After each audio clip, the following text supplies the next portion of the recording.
Nós estamos agora dando início à nossa última atividade do nosso seminário internacional 60 anos do golpe de 1964, lembrar para não repetir. E é importante que, nessa oportunidade, nós temos a conferência de encerramento do professor Marcelo Badaró Matos. O professor Marcelo Badaró Matos, aqui eu tenho aqui a honra de ter ao meu lado, é professor titular de História do Brasil da UF, é formado em História também na UF, o mestrado, o doutorado, é referência nos trabalhos, do ponto de vista teórico, com influência na historiografia marxista, thompsoniana. Thompson é a sua grande referência, se eu não estiver mais enganado. Claro, né, trabalhando com outras referências também, mas, sobretudo, um historiador, né, que tem dedicado grande parte, né, da sua obra, da sua vida, para pesquisar e trabalhar com as questões do mundo do trabalho, tempo contemporâneo, tempo presente, e que, assim, tenho a honra de ter tido o prazer também na minha banca de doutorado, né, que eu acho que foi a sua primeira banca, não foi, Marcelo? Não? Porra. Enfim, mas eu tive o prazer de ter na minha banca também. Então, assim, é um companheiro, um amigo de longa data e uma pessoa que é uma referência em todos os campos de trabalhos que a gente discute, né, pensando, seja mundo do trabalho, campo sindical, a questão de repressão da classe trabalhadora, ou ainda, até mesmo, nas diferentes etapas dos 40, 50 anos sobre o golpe de 64, está lá a contribuição fundamental na interpretação dos trabalhos de Marcelo Badaró. Então, eu não quero me alongar mais, mas eu queria fazer essa deferência aqui, não apenas como amigo, mas de uma pessoa que eu tenho como uma referência no campo da historiografia no Brasil. Então, com vocês, eu passo a palavra agora para a sua conferência, o professor Marcelo Badaró Matos.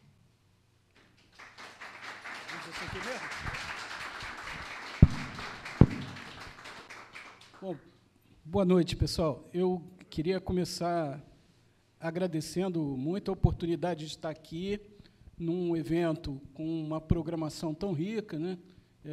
Encerrando com vocês nessa conversa o evento, agradecer pessoalmente, né, ao Gelson, ao Rafael, que fizeram os contatos e, né, me convidaram, me trouxeram aqui hoje, dizer que é um prazer voltar, né, já tive aqui em outros eventos, em outros momentos, na FFP, e está ao lado do Gelson. Não foi a minha primeira banca, porque, como eu disse, eu já tenho uma idade avançada, mas foi a primeira que eu cheguei 1 hora atrasado. Foi uma banca de qualificação do Gelson, nem foi na defesa. A minha sorte é que ele chegou 1h30 atrasado. Então, não foi vergonhoso. Mas eu morava em Jacarepaguá e o Gelson morava, nem sei, na Baixada ainda, em São João. Então, sempre tinha uma desculpa para a gente. Mas eu lembro disso. Essa é a grande lembrança que eu tenho dessa banca da qualificação do Gelson. Mas é um prazer estar aqui, porque faz muito tempo que a gente participa, né, de uma série de iniciativas juntos, né, e voltar, eu estava dizendo isso, a gente, principalmente por conta do intervalo da pandemia, né, a gente vai chegando nos lugares e dizendo, puxa, há quanto tempo eu não venho aqui? E hoje, chegando aqui, eu pensei nisso, há quanto tempo eu não vinha à FFP, né? Então, queria começar dizendo isso. E eu quero explicar um pouco para vocês, antes de começar, né, o que eu pretendo fazer aqui hoje. Eu dei um título para essa fala, que é Memórias e Histórias da Ditadura em Tempos de Neofascismo Bolsonarista.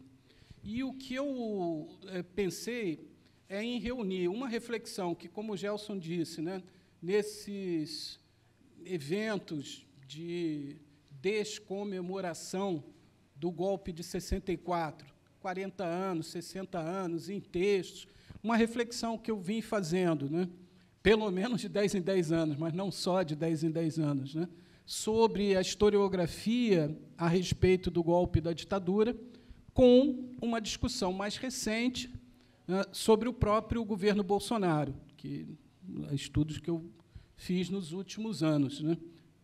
Que agora o governo, felizmente, já acabou, mas o bolsonarismo continua aí, né? Então, eu vou acompanhar aqui um texto, e peço desculpas se isso, às vezes, for mais chato, mas porque eu vou recorrer a algumas citações, né? Necessário para o que eu estou querendo fazer aqui. Mas eu vou começar lembrando e citando um historiador português chamado Fernando Rosas, né, que é um especialista nos estudos sobre o salazarismo, né, a ditadura portuguesa, e os fascismos europeus, de uma forma geral, né. Ele, quando se jubilou, que é como se diz a aposentadoria lá, né, deu uma aula que foi publicada, né, e essa aula foi publicada com o título História e Memória, né.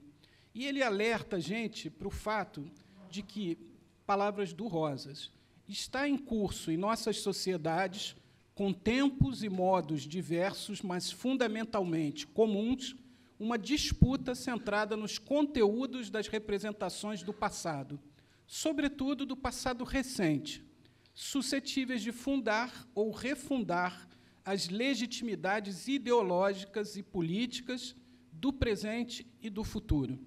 E ele complementa o argumento sobre essa disputa, né, em torno da memória, definindo-a como um combate pela hegemonia política, pela conquista de almas. Ora, se há um exemplo de como esse combate pela hegemonia política, pela disputa de almas, se deu no Brasil recente, esse exemplo é a disputa travada em torno da memória do golpe de 64 e da ditadura, né, que teve impactos diretos, né, na disputa política do nosso tempo presente.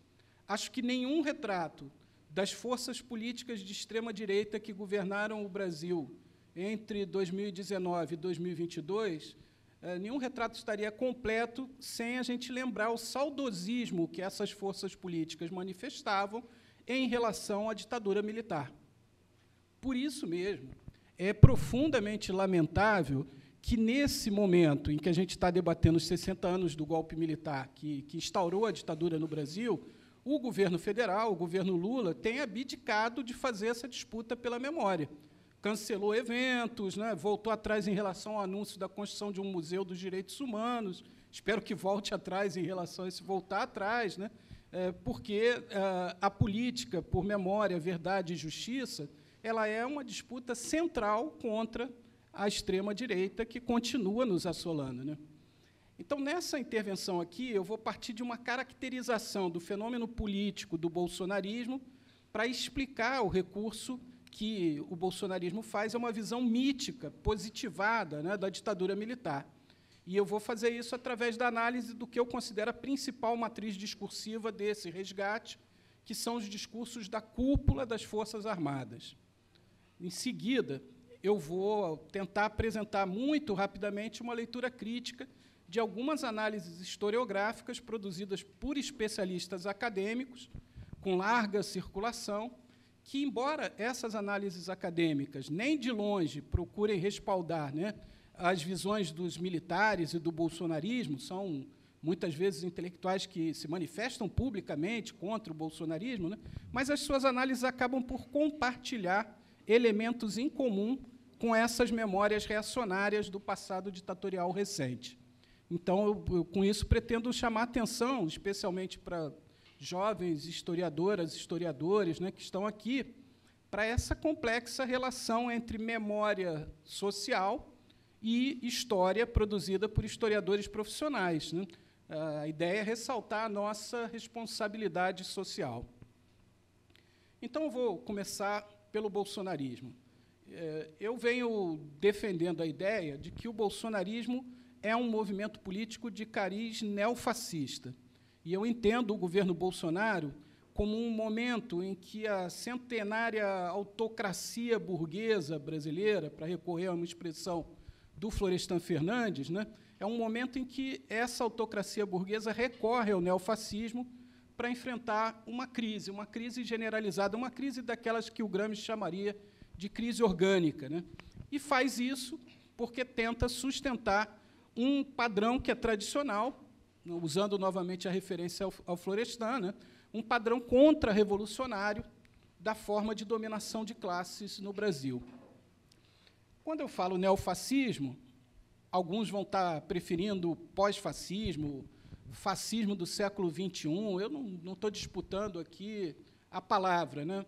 Mas, quando a gente fala disso, necessariamente é preciso comparar com o fascismo histórico, né, dos anos 20, 40 do século XX, e tentar, a partir dessa comparação, identificar o que permite definir o processo que a gente observa hoje como uma variante fascista, né? E por que a gente precisa também adjetivá-la, por que é neo, ou proto, ou pós, ou o que seja, né? Quer dizer, identificar também quais são as especificidades do que está acontecendo hoje em dia. Eu não tenho um espaço de tempo aqui com vocês para desenvolver plenamente essa comparação, né? Mas eu vou resgatar apenas algumas chaves de compreensão comuns que me conduzem para o argumento, né, que eu quero desenvolver aqui. Os fascismos históricos e os neofascismos estão longe de representar apenas um fenômeno ideológico, não são só ideias políticas, né? Tanto na primeira metade do século XX quanto agora, né, eles surgem como respostas a crises profundas, ainda que as crises sejam de distinta natureza, né, e atingem várias dimensões da vida social. Para compreendê-los, portanto, a análise precisa recorrer ao estudo da correlação de forças sociais, para tentar captar o processo em que emerge uma alternativa tão reacionária que se distingue das outras soluções políticas conservadoras, entre outras razões, quer dizer, entre outras especificidades dos fascismos, está assentar-se permanentemente numa mobilização de massas, né? O fascismo não é uma alternativa conservadora qualquer, ela é uma alternativa reacionária que mobiliza permanentemente massas sociais. A base que vertebra essas massas mobilizadas e mobilizáveis pelo fascismo, né, é uma base do que nós antigamente chamávamos de pequena burguesia, né, e genericamente se fala das classes médias. Mas esse movimento atravessa a sociedade de cima a baixo. Esse é o núcleo duro, digamos assim, dessa base social, né? Agora, embora mobilize majoritariamente setores médios, quando os fascistas chegam a governar, eles governam para atender aos interesses do grande capital, né? Para além de buscar ganhar eleições, os fascistas governam também, e mesmo que eles cheguem ao governo através delas, né, mas eles governam também buscando fechar os regimes políticos e instalar ditaduras ferozes, né? Regimes fascistas, né, foram regimes que propuseram e, eventualmente, executaram uma violenta eliminação física de todos aqueles que foram definidos como inimigos, né, do regime, do povo, da nação, né, que podem ser, né, quase sempre são setores organizados da classe trabalhadora que ameaçam a ordem social capitalista, mas esses inimigos também compreendem uma variada gama, né, interna e externa, que vai até, né, certos bodes expiatórios que povoam as ideologias reacionárias, né, que atravessam o senso comum de uma determinada época histórica. Então, são os comunistas, ou supostos comunistas, sindicalistas, produtores artísticos, culturais, intelectuais, né, bandidos, num sentido muito amplo da palavra, determinados grupos étnicos e raciais, com certeza, né? Bom, a gente precisa lembrar que nem todo o movimento fascista chegou ao governo, e nem todo o governo de fascistas conseguiu, de fato, mudar o regime político, instaurar uma ditadura fascista, embora isso sempre esteja no horizonte deles, né? No período atual, então, no período do que eu estou chamando aqui de neofascismos, né, uma das características dos governos dirigidos por essas forças políticas tem sido a sua capacidade de interagir com os regimes democráticos, né, que, de resto, estão se mostrando bem impermeáveis a essa normalização do fascismo na vida política, algo que, há 30 anos atrás, pareceria difícil de acontecer, né? Mas eles interagem com esses regimes de forma a subverter gradualmente suas características, né, limitando ainda mais o alcance das parcas garantias civis, políticas, sociais que nós conquistamos através de duras lutas, né, ao longo de décadas, séculos. Ora, até aqui eu acho que dá para entender por que eu caracterizo o bolsonarismo como um neofascismo, né? Muitas dessas características que eu chamei a atenção aqui estão presentes no bolsonarismo e no governo Bolsonaro. Mas, se eu comecei afirmando que o fascismo e o neofascismo não são apenas ideologias políticas, agora eu queria destacar que todo o movimento fascista se assenta em uma ideologia fascista. Em cada contexto histórico, essa ideologia é um amálgama, né, um feixe de ideias reacionárias que estão disponíveis naquele contexto. E essas ideologias fascistas têm, entre outras características comuns, eu vou me concentrar numa, né, um forte apelo a um passado áureo, um passado definido como um tempo de ordem e de respeito aos valores conservadores, como pátria, família, religião. No caso do bolsonarismo, esse tempo mítico corresponde justamente à ditadura militar, que é invocada como um momento em que um governo forte, respaldado pelos interesses do povo, da nação, da sociedade, né, garantiu a ordem e a prosperidade. Essa memória positivada da ditadura é uma das chaves ideológicas do bolsonarismo. Ela foi pacientemente construída e reforçada antes, durante o governo Bolsonaro e, obviamente, continua sendo hoje. Ou seja, nesse momento em que a gente discute o aniversário do golpe de 64, todos os canais de difusão bolsonaristas estão reforçando a memória positivada daquele evento e dos 21 anos de ditadura que se seguiram.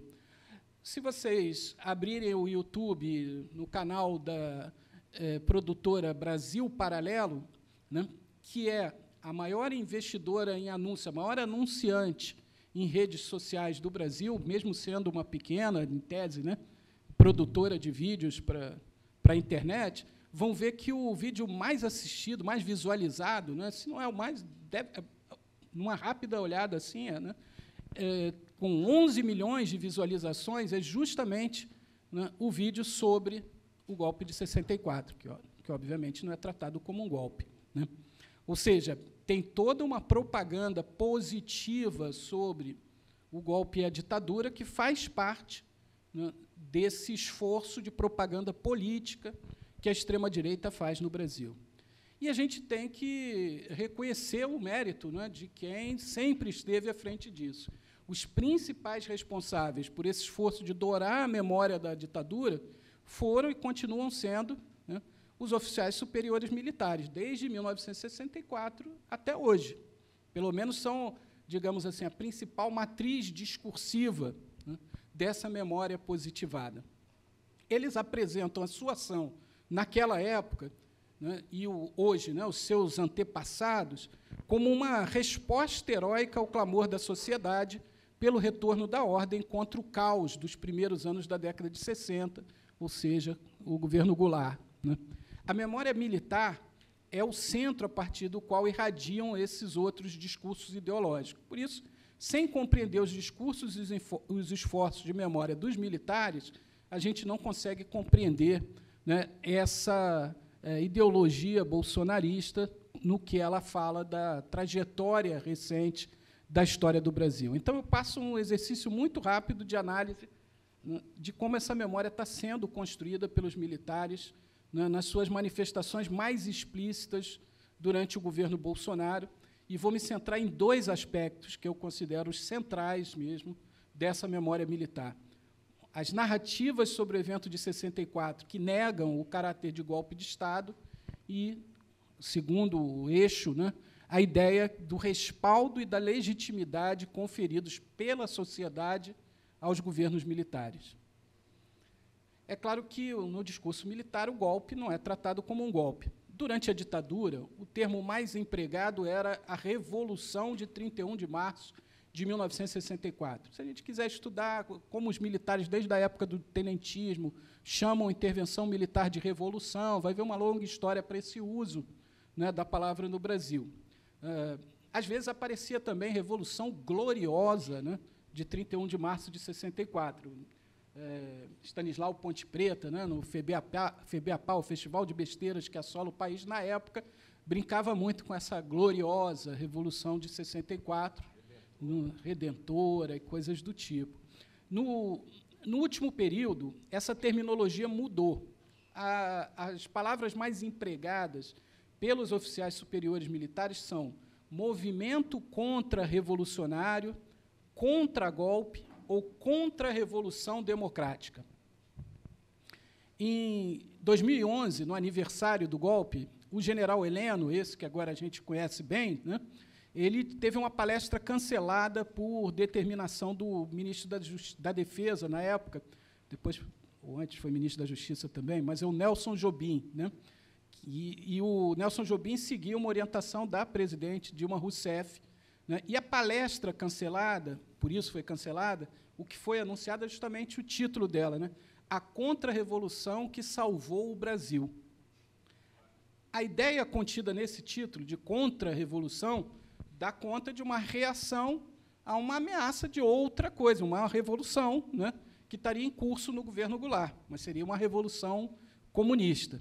Foi essa ameaça, né, de implantação de um regime totalitário, foi dela que o Brasil foi salvo, né, pelos militares, a entender esse título, a Contra-Revolução que Salvou o Brasil.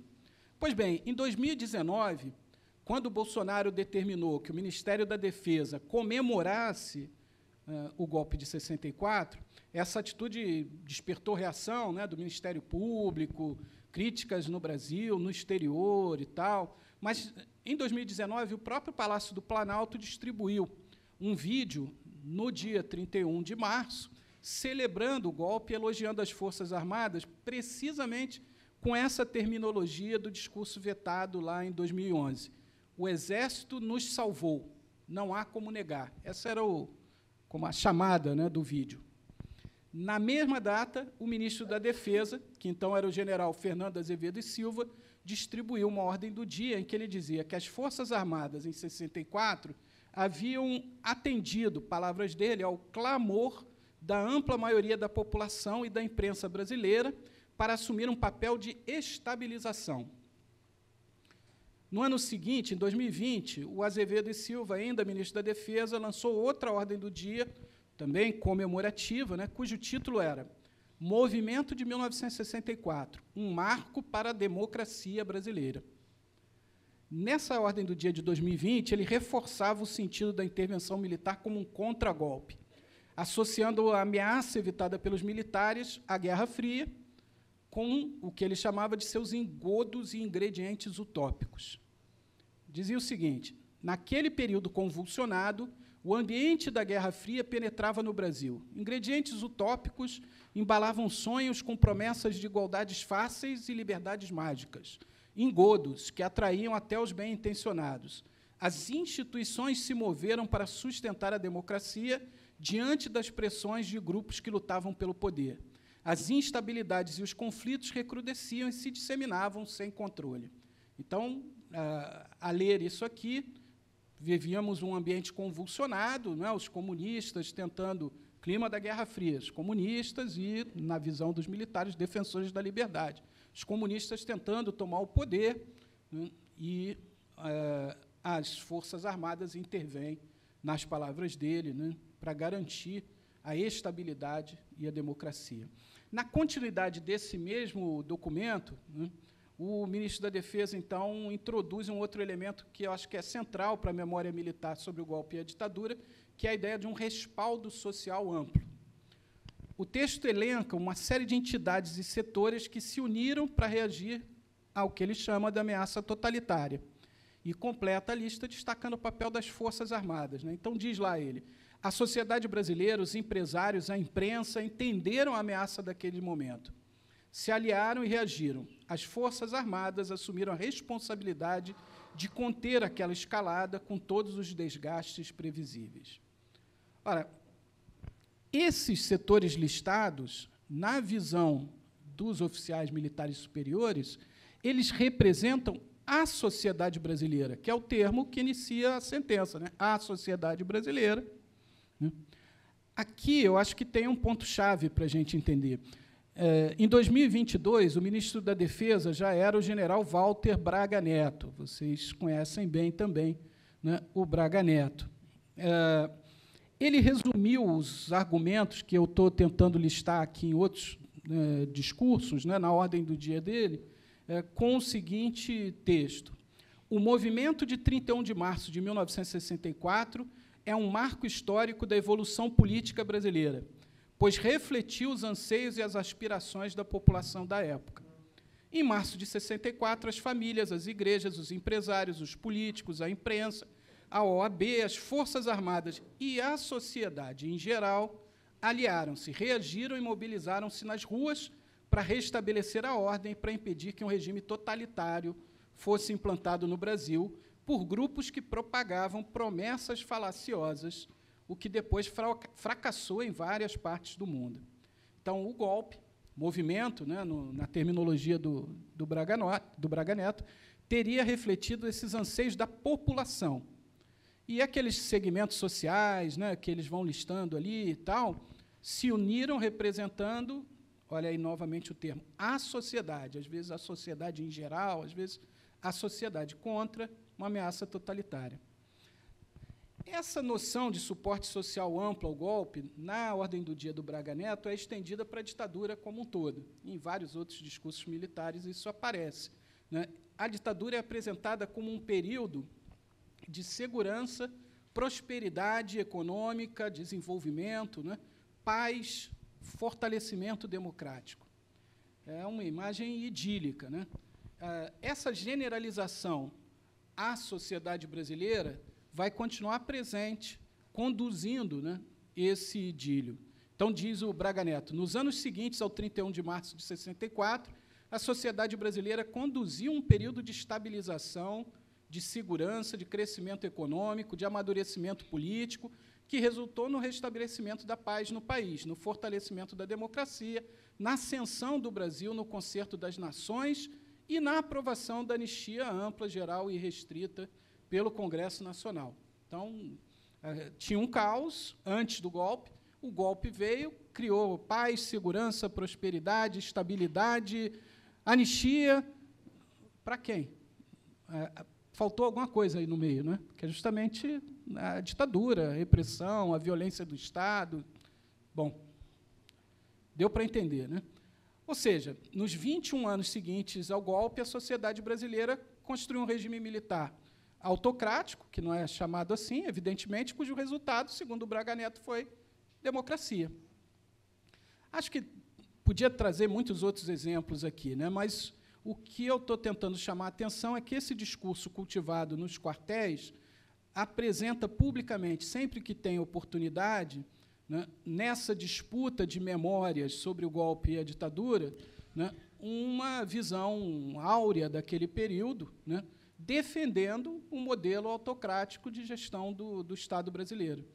Então, a ideia do movimento contra-revolucionário, do contragolpe, como ameaça, né, reação à ameaça de uma revolução comunista, totalitária, caos, baderna, né, segue em contraponto a todo o acúmulo que a gente tem aqui na universidade, na vida social, né, de que se tratou de um golpe militar. Da mesma forma, né, essa ideia de que houve um amplo clamor da sociedade, da população, da sociedade em geral, né, e um amplo apoio da sociedade, etc., aos governos militares, que se contrapõem ao que a gente, se esse apoio fosse tão amplo, porque a ditadura precisava ser ditadura, ser tão repressiva, né, tão violenta. Ora, os debates entre os cientistas sociais e os historiadores sobre o golpe de 64 seguiram, desde o golpe, um outro padrão, né, uma outra linha de raciocínio. Eles começaram mesmo imediatamente depois do golpe. A gente pode dizer até que eles já estavam começando antes do golpe acontecer, né? Lembremos de um livro do Vanderlei Guilherme dos Santos, cujo título é Quem vai dar o golpe no Brasil? Então, esses debates começaram ainda na época, né, entre os cientistas sociais, os pensadores sociais brasileiros, e atravessaram todo o período do regime militar. nunca houve uma única interpretação sobre o golpe ou sobre a ditadura, mas a gente pode dizer que predominavam interpretações que associavam as articulações e mobilizações que levaram à derrubada do governo João Goulart a interesses, associavam essas articulações a interesses objetivos e a movimentos políticos orquestrados pelas classes dominantes brasileiras, pelas representações políticas das classes dominantes brasileiras. Da mesma forma, o regime ditatorial foi entendido como um esforço para garantir a dominação de classes, a dominação burguesa, e fazer avançar a acumulação capitalista com recursos mais coercitivos, violência de Estado, para poder controlar, pela força repressiva, as mobilizações da classe trabalhadora urbana, a luta pela terra no campo, que cresciam nos 10 anos que antecederam o golpe de 64. Assim se garantiam as condições para uma ampliação das taxas de exploração sobre a força de trabalho que caracterizaram o modelo econômico do regime. Isso foi discutido por uma série de autores desde 64, até o fim da ditadura. A gente pode citar, só para reforçar o argumento que eu tinha trazido antes, a obra, no meio do período ditatorial, a obra seminal do Florestan Fernandes, chamada justamente A Revolução Burguesa no Brasil, que não começa com 64, mas cuja parte final é justamente uma tentativa de explicar esse sentido de classe da ditadura. Bom, ao longo das últimas décadas, novos temas, novas fontes foram exploradas por historiadoras, por historiadores que se dedicaram a tentar entender esse período. Mas o que eu queria chamar a atenção aqui é que, desde os anos 90, ganharam muita influência interpretações que, em 2004, o cientista político Caio Navarro de Toledo definiu como interpretações revisionistas. O termo revisionismo, para ele, não está associado a inovações interpretativas, ou ao recurso a fontes primárias inéditas, mas, sim, a um esforço justamente por questionar e substituir as linhas de interpretação mais consagradas que destacavam o sentido de classe, isso empresarial, burguês, mas o sentido de classe da coalizão que se formou em torno aos militares para derrubar João Goulart e instaurar um regime político autocrático. Essas interpretações que o Caio Navarro ali chamou inicialmente de revisionistas procuraram caracterizar o golpe de 64 ou simplesmente como um movimento militar, esvaziando essa relação com as classes dominantes dos golpistas. Isso aparece principalmente em interpretações que se basearam nos próprios discursos dos militares. Nos anos 90, tem todo um projeto de pesquisa que se desenrola, virando aí já para o século XXI, no Centro de Pesquisa e Documentação da Fundação Getúlio Vargas, o CPDOC, com entrevistas com militares, e ali o que sai é muito uma interpretação de que, olha, era um movimento desarticulado, eram vários militares que se uniram para derrubar o governo Goulart. Ou, numa outra linha de interpretação, que ganhou mais fôlego nos anos seguintes, a ideia é que a derrubada de Goulart se deve a uma convergência antidemocrática ampla, um consenso. E os agentes desse consenso, contrário à democracia, não eram definidos mais nessas interpretações, não são mais definidos como as classes e as suas frações, mas são definidos em termos políticos, puramente políticos, digamos assim, como as direitas e as esquerdas. Em algumas análises, inclusive, o peso maior da explicação sobre o golpe recai sobre o radicalismo das esquerdas. E a ditadura é apresentada nessas vertentes que o Caio Navarro chamou de revisionistas como resultante desse consenso autoritário da sociedade brasileira, sociedade que é apresentada de forma homogênea, em manifestações que iriam, no caso desse consenso, em apoio, digamos assim, à ditadura, iriam da apatia até o apoio explícito nas ruas aos governos militares. Bom, já tem muito tempo, pelo menos 20 anos, que críticas a essas interpretações têm sido feitas, e um debate historiográfico foi aberto em torno disso. Não tenho tempo para recuperar todos os argumentos aqui, contra, a favor, essas interpretações, mas eu vou tentar trazer alguns rápidos exemplos, né?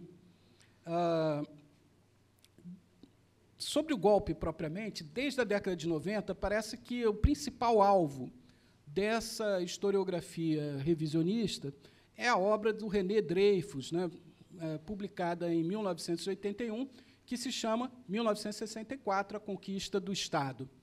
O Dreyfus apresentava uma análise solidamente documentada da atuação dos grupos empresariais ligados ao grande capital multinacional e associado, que se articularam em torno de aparatos como o IPES, o IBAD, né, criados durante o governo Goulart, e se ligaram aos oficiais militares superiores que acabaram por capitanear a ação golpista que derrubou o governo legítimo e instaurou a ditadura.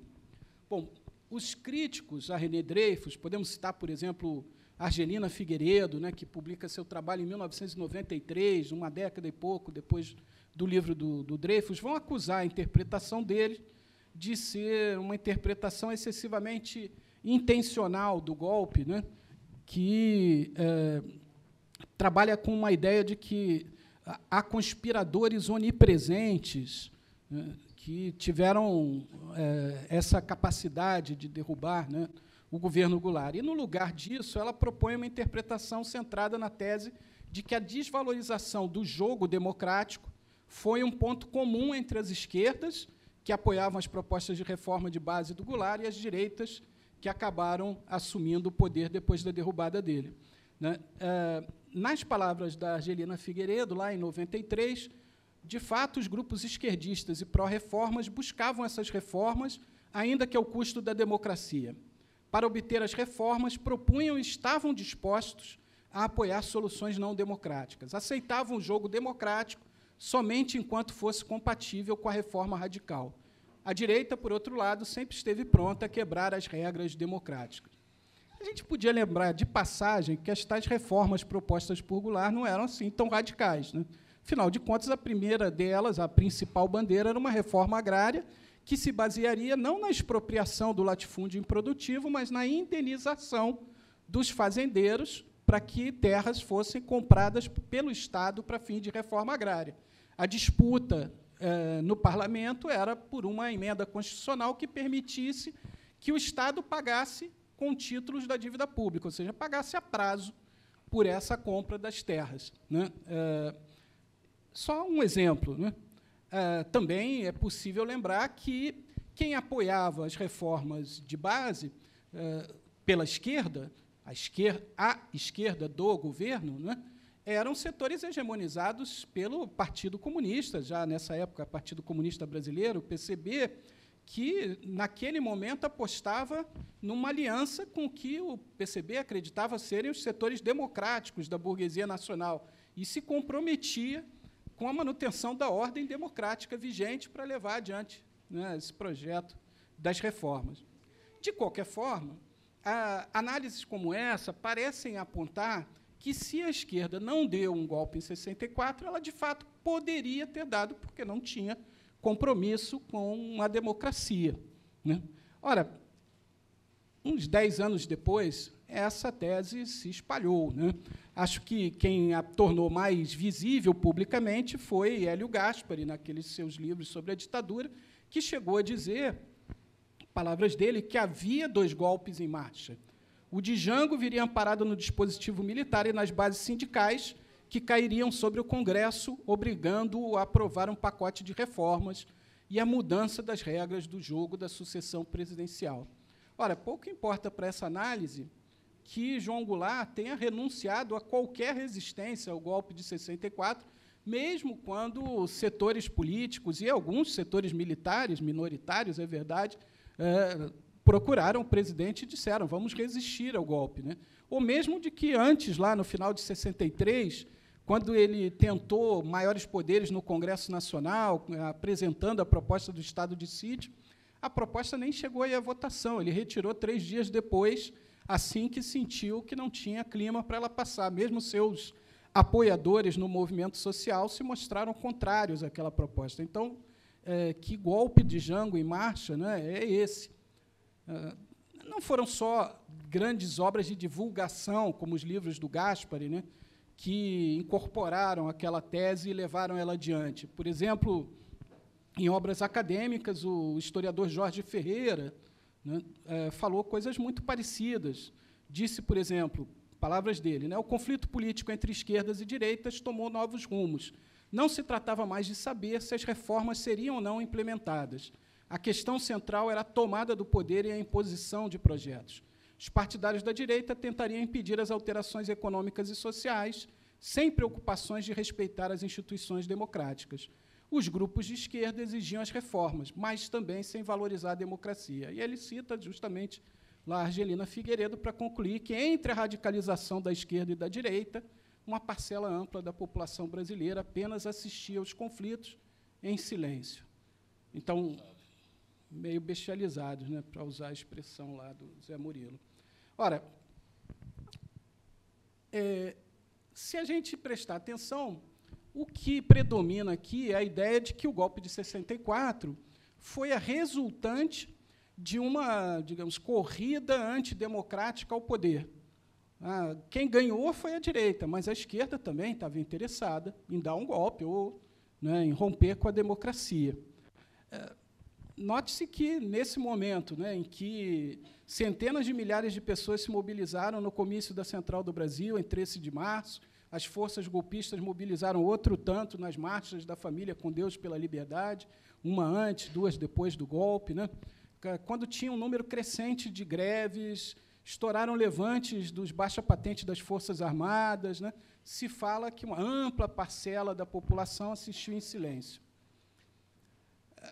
É muito difícil saber o que é uma ampla parcela da população, né? Numa análise que almeja, né, cientificidade, esse é um termo muito vago, né, porque a ampla parcela pode ser desde uma ampla maioria até uma minoria expressiva. Mas esse termo é importante a gente perceber que ele passa a fazer parte das análises, em geral, dessa historiografia que o Caio Navarro chamou de revisionista. Ampla parcela da população, ampla parcela da sociedade, quando não a sociedade, né? Um bom exemplo desse tipo de argumentação, aí já falando da própria ditadura, pode ser encontrado em trabalhos que chamam a atenção para a popularidade do governo Médici, né? Um governo, uma aparente contradição, o governo mais repressivo teria sido também o mais popular, né?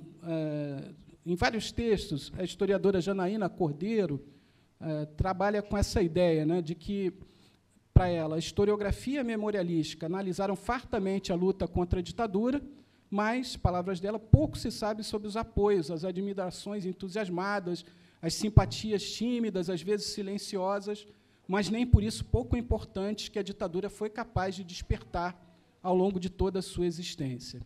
Ela chega a dizer que se constituiu um enorme silêncio sobre as bases sociais de sustentação da ditadura, desprezando todo aquele acúmulo que eu mencionei aqui, né, de décadas de estudos sobre as bases sociais de sustentação da ditadura, as classes dominantes, as várias frações burguesas, seus aparelhos privados de hegemonia, etc., etc., né? Ora, quando ela fala, né, que quer destacar o tema dos apoios recebidos, das formas a partir das quais a ditadura brasileira alcançou graus expressivos de legitimidade, estou lendo aqui palavras dela, né, valendo-se não apenas da coerção, essencial é verdade para a manutenção de um regime autoritário, mas contando com o consentimento tácito ou explícito de parcelas expressivas da sociedade.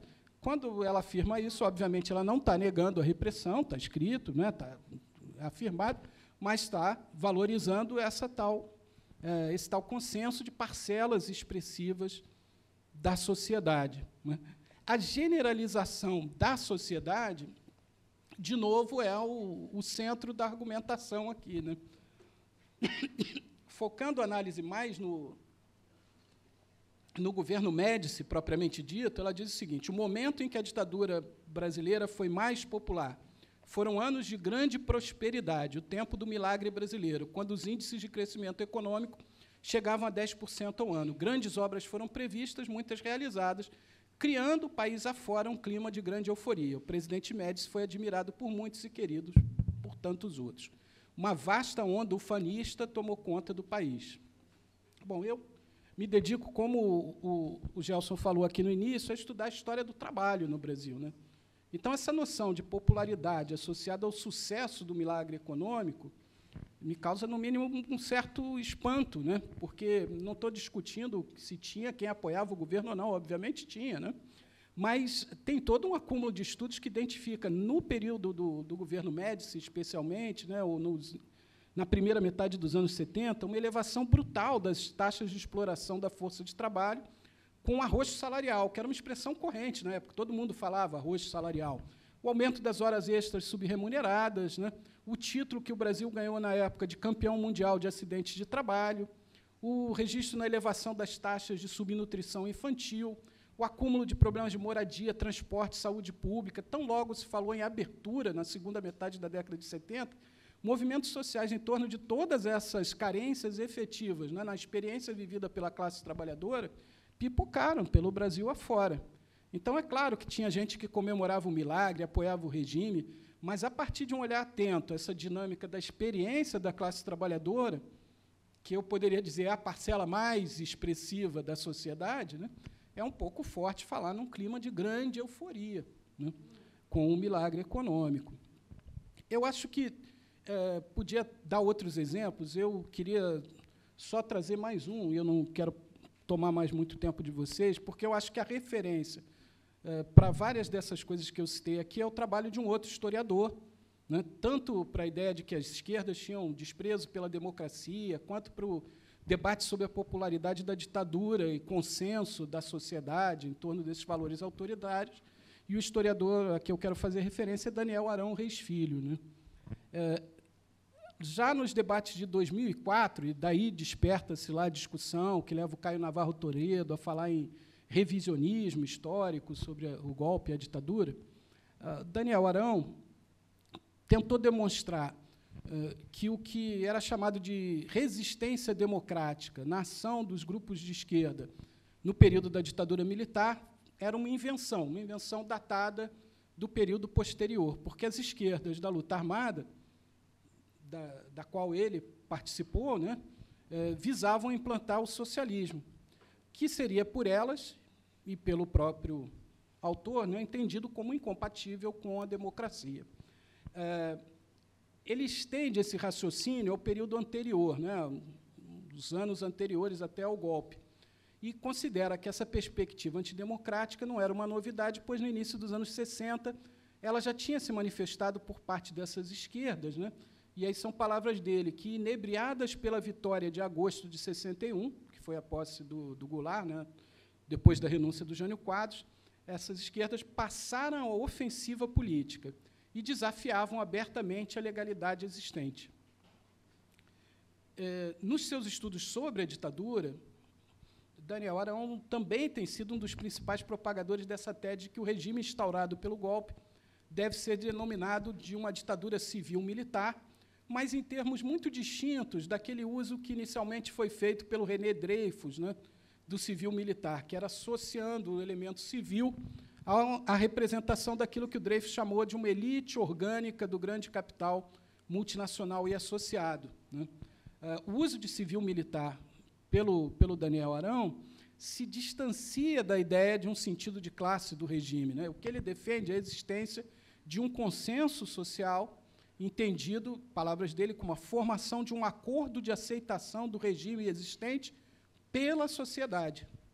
A ideia é que, mais do que o papel da repressão, que ele nunca nega, óbvio, ele foi vítima dessa repressão, né, o peso do apoio da sociedade foi decisivo para a sustentação de um regime político ou para um enfraquecimento de uma eventual luta contra o mesmo. Então, ele também associa, né, a popularidade do regime ao sucesso do milagre econômico. Diz ele, a economia vai bem, mas o povo vai mal, diria o general Garrastazu Médici, o ditador mais sinistro e mais popular de todo o período ditatorial. Bom,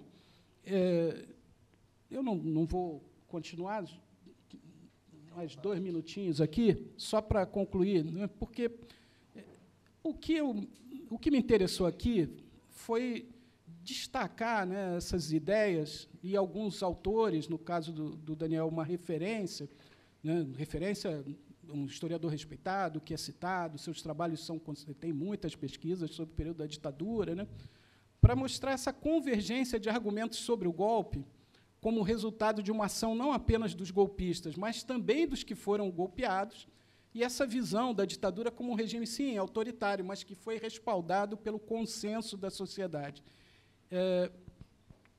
Apesar de eu ter listado essas citações e essas ideias, que revelam infelizes convergências, né, entre os argumentos dos comandantes militares, lá na primeira parte, do governo Bolsonaro, e os dos historiadores universitários no trato do golpe da ditadura, eu destaco que esses historiadores que eu citei aqui não são representantes da memória positivada da ditadura de cariz neofascista, né, que embalou o governo Bolsonaro, continua embalando as narrativas da extrema-direita. Pelo contrário, sempre que se manifestam, o fazem de maneira explicitamente crítica, né, ao bolsonarismo.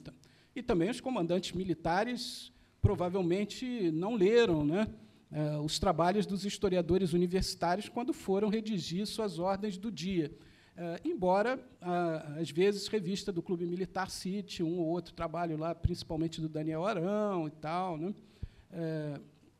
Bom, ainda assim, eu acho que é digno de registro que haja uma vertente historiográfica de interpretação do golpe de 64 e da ditadura, com ampla circulação acadêmica na atualidade, que compartilha com a memória difundida pela alta oficialidade militar, ainda que por caminhos distintos, e eu estou chamando a atenção para isso, né, mas compartilha esses argumentos de legitimidade do regime baseados numa popularidade ou num apoio da sociedade que, relembramos, é sempre apresentada de uma forma muito homogênea, né. Ainda que esses historiadores, ao contrário dos militares, nunca esqueçam do componente coercitivo e violento do regime, né, convergem, com a memória militar ao valorizar o consenso e ao eludir os conflitos sociais de fundo. Da mesma forma que, ao tratarem do governo Goulart e da sua queda, a partir da ideia de que tinha 2 golpes em marcha, ou de que as esquerdas passaram a ofensiva, desafiaram abertamente a legalidade, né, eles se aproximam bastante daquele argumento militar de que o que ocorreu em 64 foi uma resposta, foi um contragolpe, né, um movimento de reação a um suposto golpe preparado por Jango e seus apoiadores da esquerda, ainda que não atribuam a isso um caráter positivo, como fazem os militares, né. Por isso, o que eu tentei fazer aqui foi chamar a atenção para o fato, né, recordando lá o Fernando Rosas, que eu citei no início do artigo, de que a gente vive um período em que as diferentes representações do passado recente estão inseridas em um combate pela hegemonia política, pela conquista de almas, né. Nesses tempos, aquela responsabilidade pública dos historiadores, a que se referiu o Hobsbawm, né, quando disse que os historiadores são produtores básicos da matéria-prima que é convertida em propaganda, em mitologia, nesses tempos a nossa responsabilidade é ainda maior, né. Assim como é, ou deveria ser, o nosso papel de confrontar a memória estabelecida pelos detentores do poder, durante a ditadura ou no período que se seguiu, né, ao seu fim. Acho que esse é um desafio que o seminário que a gente está encerrando aqui hoje, né, se propôs a enfrentar, e é com isso que eu queria terminar aqui para abrir, para ouvir os comentários, as questões que vocês possam ter. Obrigado pela atenção de vocês.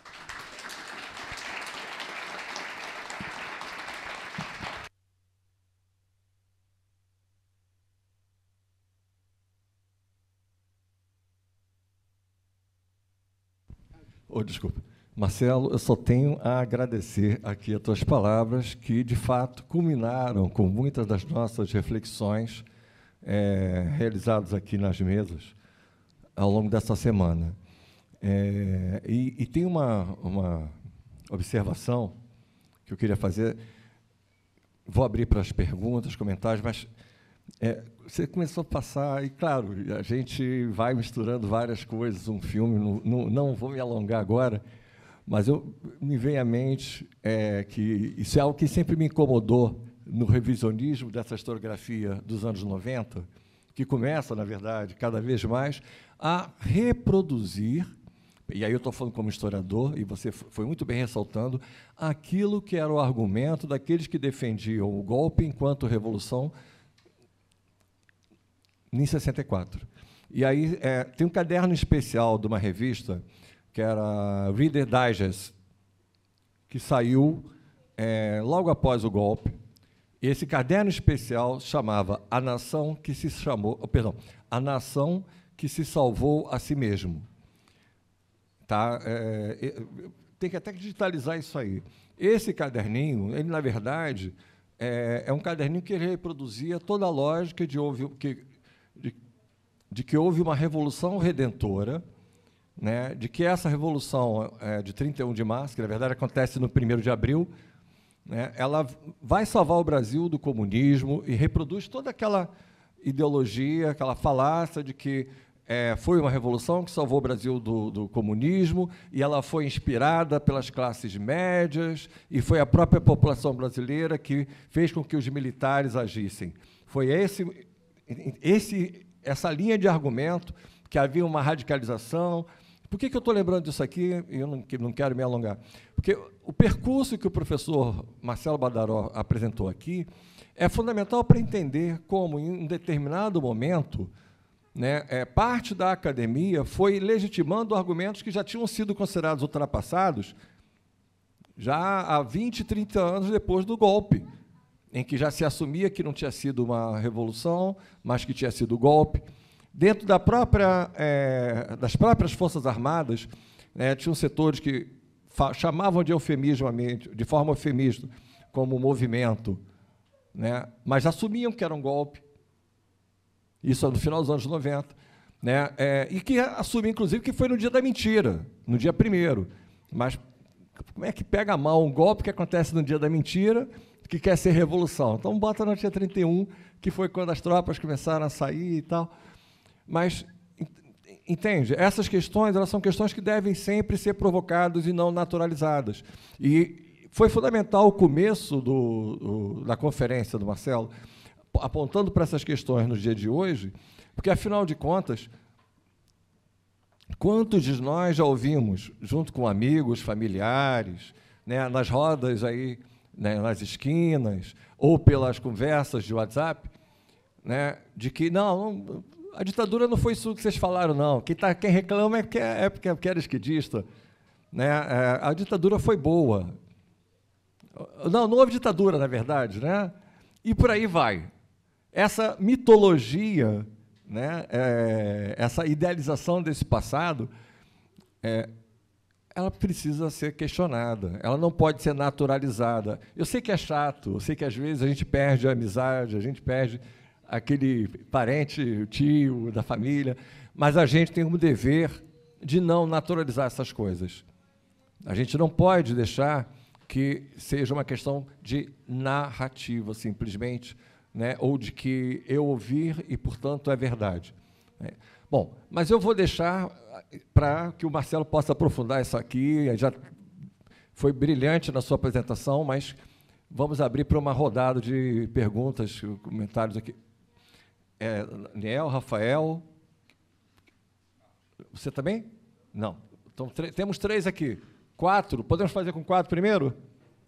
Perfeito. Bom, primeiramente, parabenizar pela apresentação, muito interessante, várias questões aqui que eu anotei aqui na folhinha. E nesse período que a gente vem vivendo, Daniel, nesses últimos anos a gente tem vivido a ascensão da extrema-direita, não só no Brasil, na América Latina, mas no mundo todo. E eu comentaram com uma pergunta e casa muito com o professor Gelson acabou de falar, que tanto aqui no Brasil com o Bolsonaro, no Chile com a questão do Pinochet, na Europa a gente viu a ascensão do Vox, que foi, nas últimas eleições, foi sendo o partido mais votado nas eleições locais, que acende uma narrativa franquista descarada. Na Itália, a gente teve também a vitória da extrema-direita, e todos com essa narrativa de louvor a um passado glorioso, a um passado mitológico, quase mitológico, como o professor falou.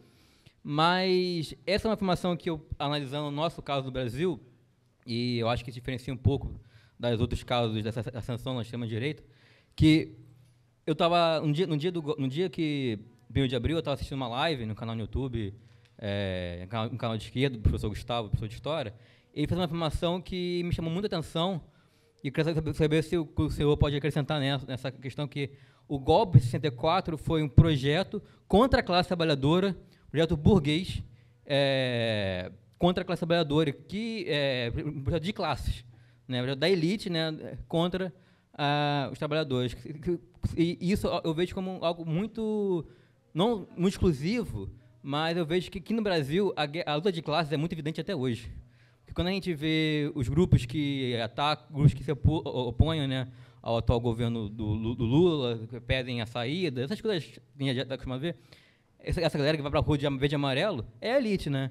É a galera que são empresários, enfim. Então, queria saber o que você poderia até acrescentar nesse comentário, como um Brasil que é um país que, ao meu ver, onde a luta de classe é mais evidente, até mais do que nos outros casos.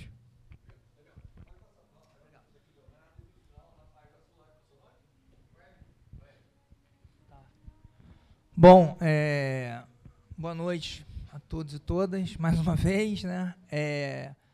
Nós estamos vindo, Marcelo, de uma maratona desde segunda-feira, né? E acho que a gente está encerrando com chave de ouro, né? Assim, compartilho que a sua fala foi excelente, né? Assim, com muito cuidado, né? Fazendo a crítica, né? Uma determinada corrente historiográfica, enfim. Mas eu queria tocar numa questão. Você citou a obra do Dreyfus, né? E você usou uma expressão que eu acho que é certeira, né? Solidamente documentada, né? Para quem conhece a obra, né, 1964, a Conquista do Estado, é um calhamaço, né, em que boa parte são de anexos com muito documento, né, e o último capítulo da sua obra é justamente quando o Dreyfus vai analisar o processo de tomada do Estado, né, e aí eu fazer até um link com a pergunta do Daniel, né, ali ele mostrou claramente que foi um golpe de classe, né, tinha um projeto por trás daquele movimento, não foi alguma coisa espontânea, né, foi um projeto organizado, né, por essa elite empresarial, havia um projeto, foi implementado, né, e aí eu queria perguntar para você, Marcelo, em relação à historiografia que a gente está aqui denominando como revisionista, né, como você analisa em termos de pesquisa documental, né, porque afirmar que havia uma popularidade associada ao milagre ou um clima de grande euforia, como que do ponto de vista empírico, né, isso é comprovado, né, ou isso pode ser apresentado? Porque, na verdade, parece que são grandes generalizações que não têm respaldo de uma pesquisa empírica, como é a obra do Dreyfus, né? Por isso que eu retomo a sua expressão quando você se refere à obra dele como uma obra solidamente documentada. Afinal de contas, a gente faz ciência, né? Não são apenas ideias que vêm da nossa cabeça ou reproduzindo argumentos sem nenhum tipo de comprovação empírica.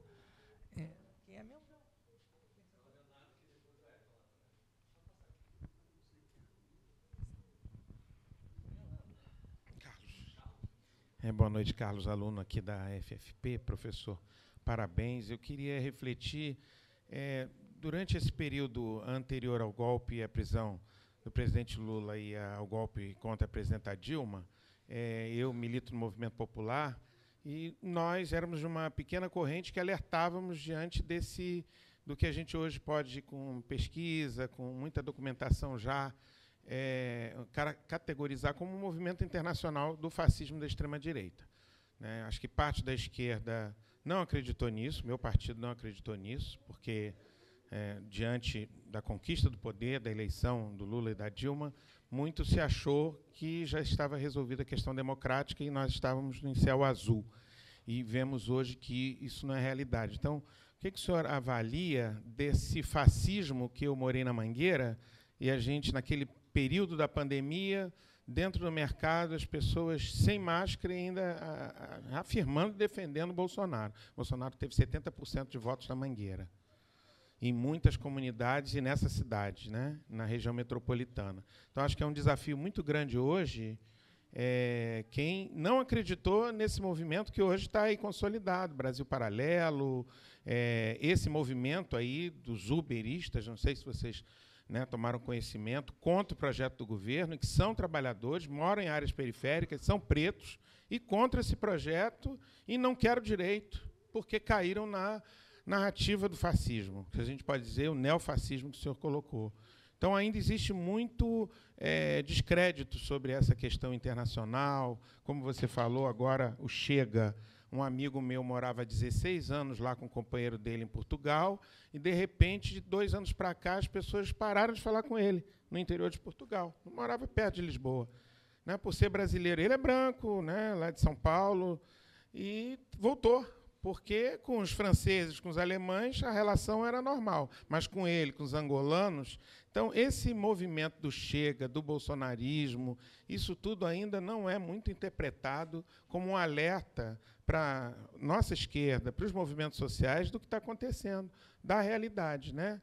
Então, até me assustei quando o senhor falou 11 milhões de visualizações do Brasil Paralelo, que está nos enfrentando e atacando esse nosso curso, essa nossa luta contra o golpe, e é um golpe de classe, e que a gente tem que reforçar e agora atualizar com a tua perfeita análise e com essa questão do neofascismo que só avança. Ele ainda é um fenômeno que tem que ser mais estudado, agora também combatido. Gostei muito do deputado Glauber Braga, não digo que ninguém tem que fazer isso, mas quando a gente é provocado na luta popular, a gente tem que enfrentar o fascismo, sim.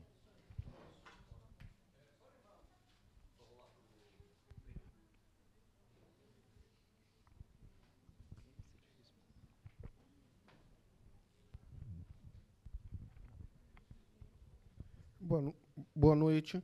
Eu sou o Wellington, um aluno de História. Hoje em dia, eu vejo que o Lula venceu. Não foi graças a um trabalho da esquerda. A extrema-direita está muito bem fixada no mundo virtual, principalmente. A gente vê o Brasil Parasita, que é um movimento que alguns canais de esquerda estão fazendo hoje em dia para combater o Brasil Paralelo. Como a gente pode tirar daqui da academia esse endurecimento nas redes, onde eles são maiores influenciadores, como a gente pode influenciar mais do jeito que a gente não tem tanto de empresários por trás deles, como a gente que é da esquerda tem. Como a gente pode fazer esse trabalho nas redes? E eles têm o Brasil Paralelo como fonte. E a gente, dá para se dizer que a gente tem um advogado humorista, que é o Thiago Santinelli, que tem, no máximo, 800 mil inscritos. E cada vídeo dele dá 1 milhão. Do Brasil Paralelo deu 11 milhões.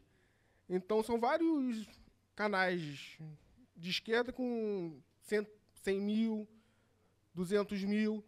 Como a gente pode tomar esse local, combater eles nesse local? Ok, Wellington, obrigado. A gente tem mais gente inscrita. Vamos fazer essa primeira rodada e a gente faz em seguida a próxima. Pode ser?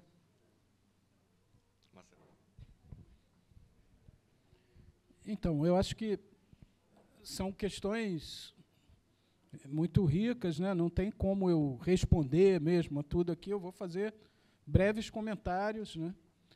Vou andar de trás para frente, começar pelo Wellington, né? De fato, Wellington, a força da direita no mundo virtual, ela não pode ser igualada, né, pelos setores populares, porque ela não depende só da vontade, ela é estrutural aos próprios meios.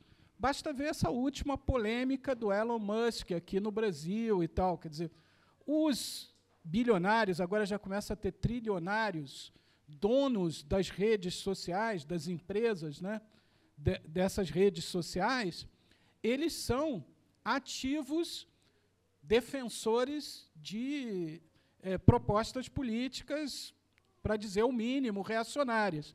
Mas, mais do que isso, eles lucram com a veiculação do discurso de ódio, né, dos haters, porque já está mais do que comprovado que isso gera engajamento, e engajamento é o grande negócio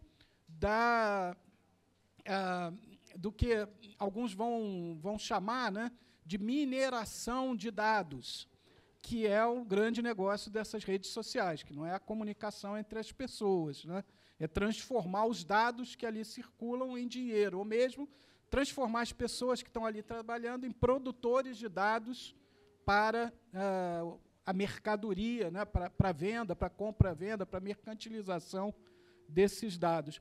Ora, então, não vai ser fácil... Foi mal.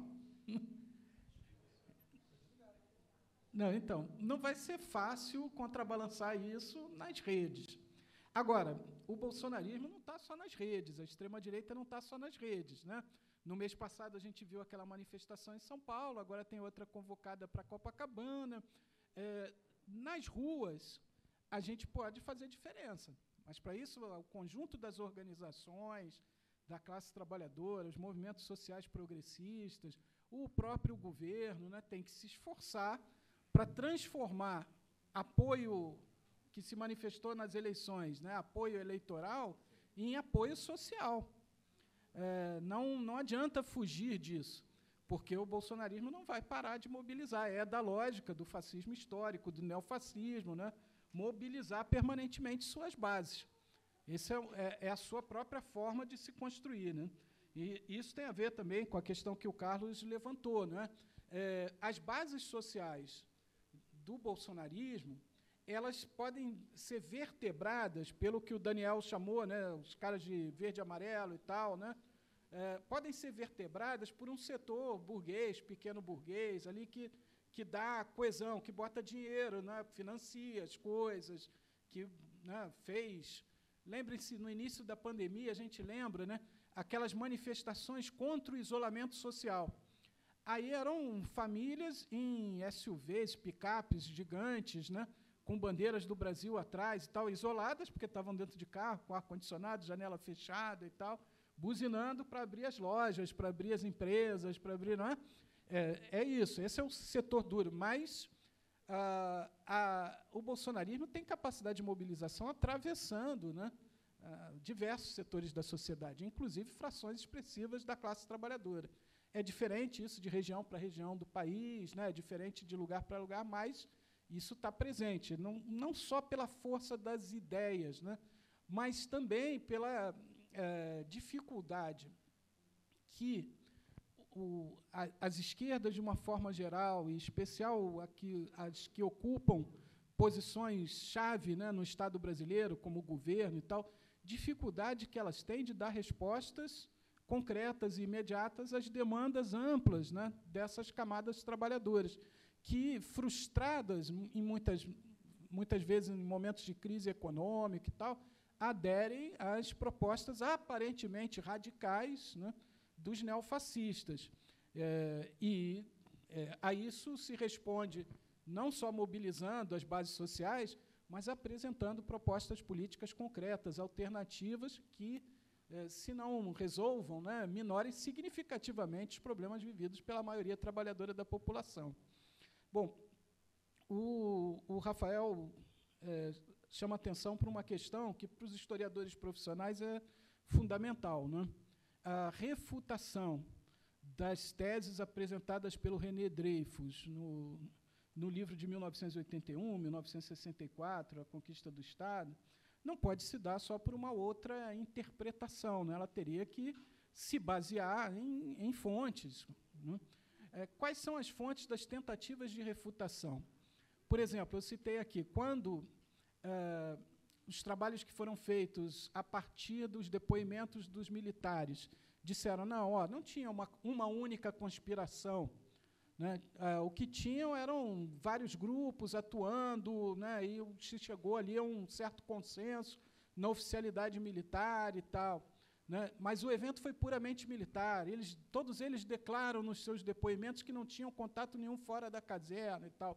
Bom, aquelas fontes a gente podia questionar na época, dizendo, primeiro, que os entrevistados, quase todos eles, eram oficiais de baixa patente no oficialidade, tenentes e capitães na época do golpe. Se tornaram depois generais, tiveram um papel mais ativo no final da ditadura. Então, eles não eram os protagonistas das articulações golpistas, mesmo que eles estivessem falando a verdade, era a verdade deles, limitada pelo seu posicionamento na época. Mas, mais do que isso, né, não é confrontando a documentação que mostra a articulação de lideranças militares, como o caso do Golbery Couto Silva, com lideranças empresariais e tal, fartamente, né, reunida pelo Dreyfus. Ele não só viu, como ele copiou e anexou esses documentos no seu livro, né? Não, você não vai contestar isso puramente com o discurso dos militares. É uma fonte frágil para isso. Eu diria a mesma coisa para essas interpretações que falam da ampla popularidade do governo Médici. É claro que o governo tinha uma ampla propaganda que afirmava a sua popularidade. E havia setores que eram atingidos por essa propaganda. A gente pode dizer, bom, propaganda não é só o que o emissor, né, a fala do emissor, só quem está propondo alguma coisa, mas é também a forma como aquilo é recebido. Então, alguns autores vão dizer, essa propaganda ecoava na cultura política do povo brasileiro. Mas aí é uma generalização difícil de perceber, né? Porque como é que você mede isso numa época ditatorial? Bom, Daniel Arão, que eu citei aqui, ele vai dizer, não, o Médici era muito popular. Tem uma pesquisa do Ibope que diz que a popularidade dele era não sei quantos %. Olha, mas se eu sou um cidadão brasileiro, em 1972, digamos, e o Ibope vem na rua me perguntar, primeiro, Ibope, eu já vou ficar meio de olho assim, né? E me pergunta, você acha que o governo é bom ou é ruim? Eu vou dizer que é bom, é ótimo, maravilhoso. Nós estamos no meio de uma ditadura. Todo mundo sabe que é ditadura. Tudo bem, tem uns que apoiam, outros não, mas todo mundo sabe que é ditadura, que tem gente sendo presa, está nas páginas dos jornais, procurados, terroristas, não sei o quê. O terror está nas páginas, na primeira página dos jornais. Eu vou dizer para um entrevistador, que eu não sei quem é, que eu acho o governo ruim? Essa é uma fonte confiável para medir a popularidade do governo Médici? Não estou dizendo que pesquisas de opinião não são confiáveis. Em período democrático, as pessoas podem se sentir à vontade para responder como elas quiserem. Mas nós estamos falando, do auge da ditadura. Então, não me parece ser uma fonte confiável. Ele também usa a ideia de que o partido do governo ganhou as eleições. Mas as eleições, primeiro, ganhou entre aspas, né? Porque havia um acúmulo crescente de votos na oposição nas grandes cidades, né? Rio de Janeiro, depois São Paulo. Então, na segunda metade da década de 70, a oposição já tinha mais votos nas eleições legislativas do que a situação, mas aí a gente tem as regras de proporcionalidade e tal, né? Daí foi necessário o Geisel fazer aquela reforma, pacote de Abril, senadores biônicos e tal, né? Novas regras para propaganda eleitoral, etc.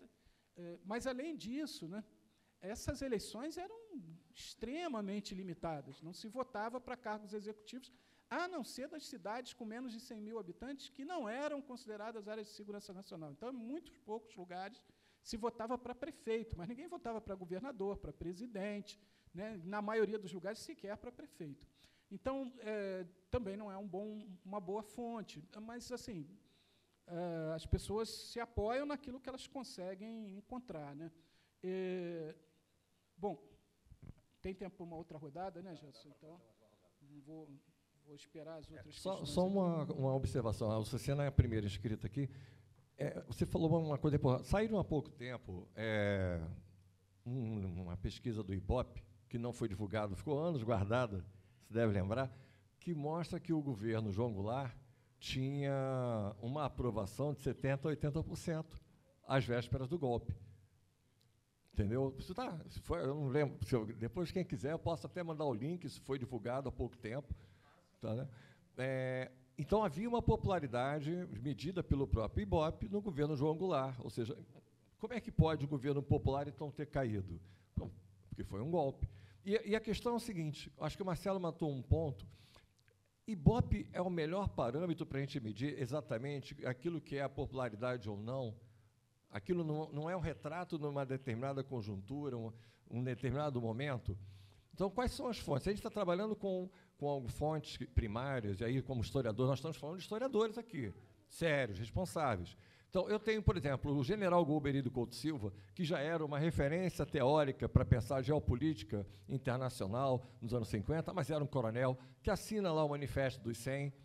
Ele só se torna general quando ele vai para a reforma para liderar e organizar o IPES. Então, há toda uma articulação entre a Escola Superior de Guerra e os diferentes empresários nacionais e multinacionais a partir do IPES. Isso o Dreyfus mostra, prova por A mais B, está lá a documentação. Então, assim, se você quer falar outros argumentos, não dá para você ignorar isso. Ou então você vai se basear apenas nas entrevistas do Geisel, ou então nas memórias do Golbery, que é como o Gaspari faz.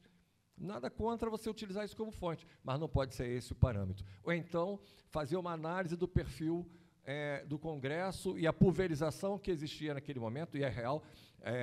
Enfim, eu não estou com um quadro aqui de cabeça, mas quando eu dou aula de História do Brasil desse período, eu mostro que você sai de um quadro de 3 ou 4 partidos após a reforma em 43 e vai aumentando para até 11 ou 13 em 64. E os votos eles estão migrando, inclusive a UDN está perdendo eleitorado, está aumentando o PTB, mas está pulverizando em outros partidos menores, né? Inclusive com participação de setores de esquerda, oriundas do próprio PCB e nesses outros partidos. Mas que é um pouco que a Angelina Chebub também faz da análise da época. Mas isso por si só, essa fragmentação, a formação de frentes, uma frente mais à esquerda, minoritária, uma frente mais liberal, conservadora, golpista, com um grupo maior de parlamentares ligados ao PSD, UDN, o que seja. Não explica. Então, assim, é preciso ter um certo cuidado com essas análises e, sobretudo, o que o Marcelo chamou a atenção, que é a generalização, que acaba sendo uma geleia geral chamada sociedade, que isso, do ponto de vista da análise concreta, histórica, não se justifica também. Bom, mas vamos só para complementar, passar para as rodadas. A Açucena e...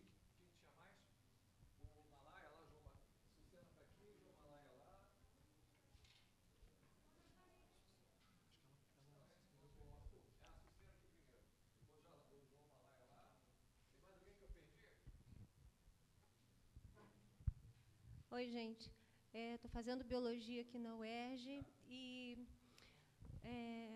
pensando aqui sobre a mobilização popular, que pode ser um braço de apoio muito importante para o governo e direcionada, né? Sempre pensando que hoje o Congresso tem maioria de direita e extrema-direita.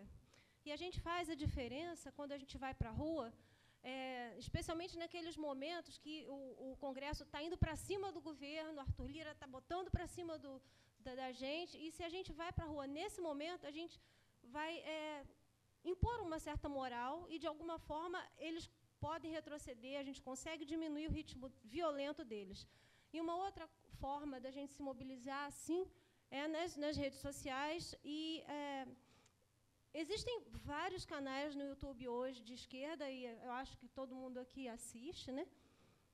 Mas talvez, eu não sei se todo mundo aqui já está ciente que o ICL Notícias é um canal que está crescendo muito, muito rápido e tem um potencial enorme.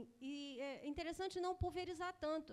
É bom que a gente tenha uma variedade, mas se a gente puder estar junto, escolher um lugar e falar, pô, isso aqui é sério, e juntar a galera naquilo que é sério, a gente também cria mais força nesse momento. Então, ICL Notícias vai estar apresentando, no dia 21 de abril, às 8h, um documentário sobre o Che Guevara.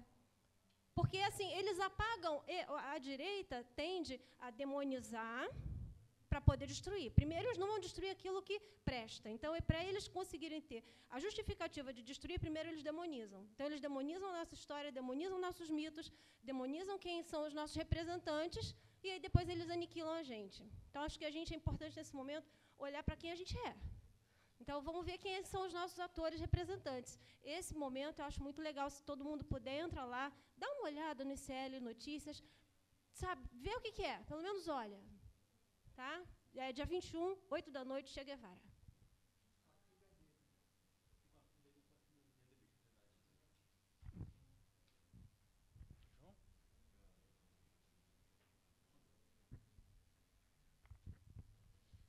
Bom, boa noite a todos, todas, mais uma vez.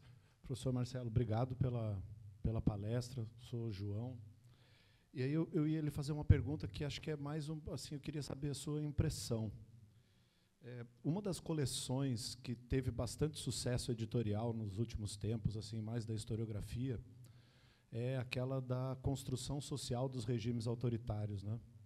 Tem um volume que é Brasil e América, tem um volume que é Europa, um volume África, Ásia, reúne pesquisas de gente do mundo todo, né? E ele é muito usado assim na bibliografia das universidades. E eu ia lhe perguntar assim, se você tem assim uma ideia do porquê que esse tipo de coleção tem esse sucesso, essa penetrabilidade tão grande, se é por acaso, por conta do acesso às fontes, por exemplo, né? Muitos deles trabalham com imprensa, né? com esse tipo de material. O Gelson até falou dessa pesquisa do Ibope, Gelson, se eu não me engano, acho que é num artigo do Rodrigo Pato Samota, de 2014, onde ele trabalha com Ibope, pré-golpe, pós-golpe, né? E aí acho... É isso. Mas é isso. Obrigado, professor.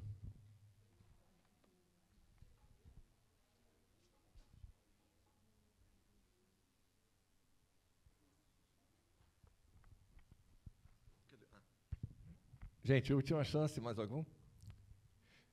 Bom, Marcelo, você fica à vontade agora com as questões. Eu ia te pedir só um favor, se eu pudesse incorporar aí também. A gente falou um pouco dessas questões todas que a gente tem abordado, e eu especialmente queria te ouvir, assim, a partir daquilo que você tem, da experiência acumulada toda, no final, você coloca assim, quais são os caminhos que você daria hoje para alguém que quisesse seguir com temas, propostas, abordagens novas, sobre o golpe em si, mas especialmente de temas que a gente tem trabalhado cada vez mais com as questões da responsabilidade de empresas, que você mesmo tem visto hoje aqui como é que a gente trabalhou a questão da Volkswagen e outros temas, mas existem outras abordagens, outros objetos, né, sobre minorias, outras questões que muitas vezes do movimento negro, e que as pessoas têm hoje já uma gama considerável de pesquisas, de teses, dissertações, que têm sido produzidas, né, com pesquisas de campo, né, e que eu acho que você também, mais do que eu até, conhece muito bem, pode dar uma passada aí para o pessoal conhecer um pouco melhor também.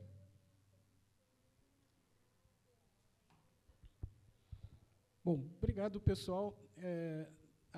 A Sucena fez uma série de comentários, eu concordo com eles, não é propriamente uma questão, né, eu acho que a gente tem que continuar batalhando para ocupar espaços, né, nas ruas, nas redes, onde a gente puder, né, e quando tem iniciativas de canais de comunicação que façam frente, né, ainda que sem o mesmo suporte das próprias big techs de financiamento. Eu citei aqui, né, o Brasil Paralelo, ele não é só uma produtora e tal, ele é uma aposta de setores empresariais que o financiam, né, fortemente, a ponto dele poder ser o maior anunciante entre os canais do YouTube, o maior anunciante em redes sociais no Brasil.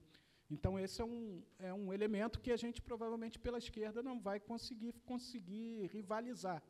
Mas acho que você tem toda a razão, a gente tem que apostar e valorizar esses canais que assumem uma perspectiva mais crítica e, ao mesmo tempo, né, investir na mobilização popular. João, eu não saberia responder a tua questão. Eu observo que, no movimento editorial, na área de história, embora exista uma forte rejeição a coletâneas acadêmicas, né, pelas editoras, há um mercado próprio dessas coleções sobre grandes temas, né.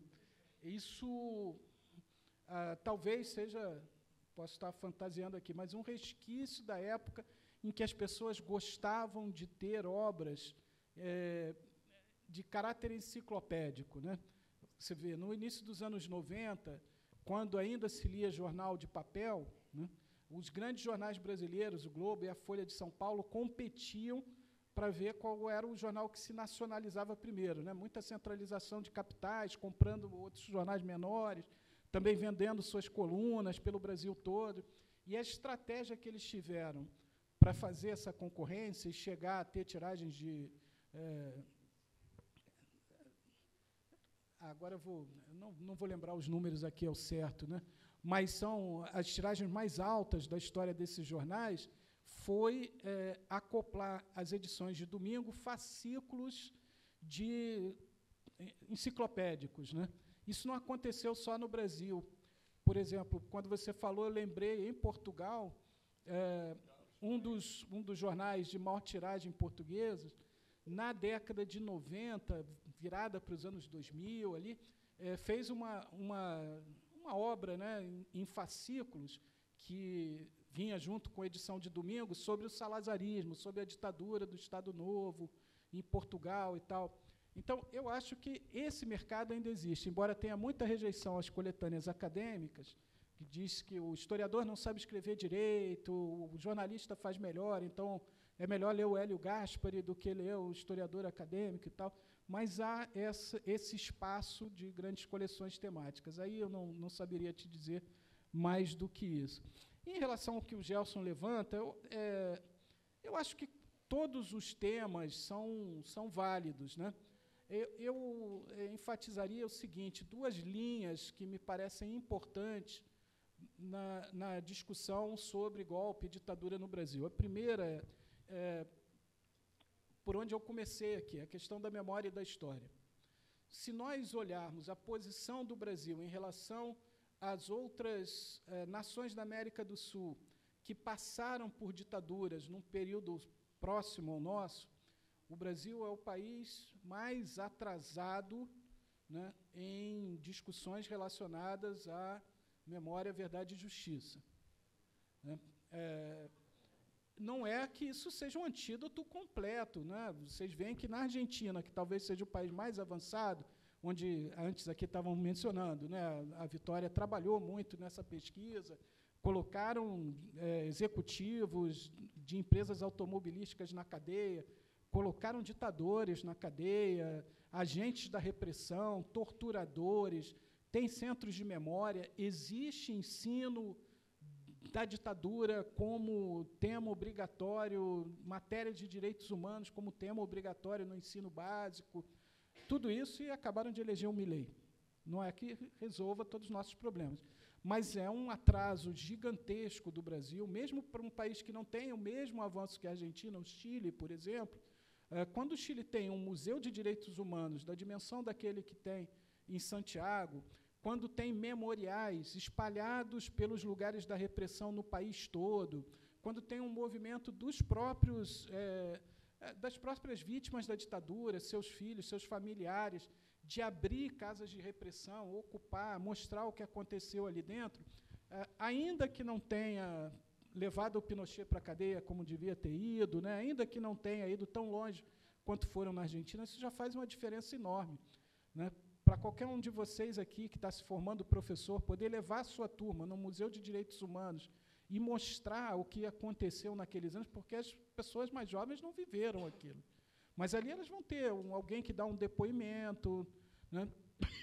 Vão poder ler documentos como esses que estão aqui fora, nessa exposição, vão ver imagens, vão ver objetos, né? Isso tem um impacto tremendo. Por isso eu falei aqui no início que é lamentável, né, que o governo federal tenha suspendido o anúncio que o Ministério dos Direitos Humanos tinha programado agora para virada de março para abril, né, de que a gente ia começar a construção de um Museu de Direitos Humanos, com esse sentido, né. Bom, eu acho que isso é uma preocupação que a gente deve ter, essa da disputa da memória, porque ela está atravessando os conflitos políticos da nossa época e não são pequenos conflitos. E a outra, eu acho que é uma questão de referência, né? Eu sou um historiador que me formei estudando a classe trabalhadora. Então, eu entendo os grandes períodos históricos a partir de análises das relações de classe, da luta de classe, dos conflitos e tal. Por isso, assim, me espanta muitas vezes que análises historiográficas sobre um período tão quente, né, no pior sentido, inclusive, do termo, né, da luta de classes no Brasil, como a ditadura, possam abdicar dessa referência. Porque as classes sociais, elas não são uma invenção, né, dos cientistas sociais, dos historiadores, elas existem na realidade. Quando a gente sair daqui, eu vou sair do meu carro, mas se eu parar num sinal, vai ter uma criança batendo no meu vidro, né, e pedindo comida, né, porque essa é a realidade do Brasil em que a gente vive. Tem muita gente que não vai sair daqui nem de ônibus, nem de carro, nem a pé, nem vem aqui, né, mas que circula de helicóptero por aí, que tem uma distância em relação a mim tão grande, né, de experiência de vida, de condições, de propriedade, de detenção. Quer dizer, essa é uma sociedade clivada pela divisão, né, atravessada pela divisão de classes, de tal forma que a gente entender um período histórico tão duro, tão quente, tão violento em termos da forma como a luta de classes e a dominação de classes se manifestou, sem falar de classes sociais, sem falar de conflitos sociais fundamentais, para mim, né, inexplicável. Ou é explicável, mas não me convence como historiador e não me convence principalmente como ser social, ser político, né? Então, acho que, mais do que temas, sugestões de temas, que eu não teria muitas a fazer, né, eu acho que pensar essas grandes questões, né, como que, ao estudar a ditadura, a gente está interferindo na disputa de memórias do presente, né, e como que estudar a ditadura implica necessariamente entender os grandes conflitos sociais desse nosso passado recente, eu acho que seriam as minhas sugestões aí, né, ou, se é que eu tenho alguma moral para fazê-las. Mas eu agradeço muito a oportunidade de ter conversado com vocês aqui, né, e de estar participando de um evento tão legal quanto esse, organizado aqui pela FFP. Obrigado, gente. Bom.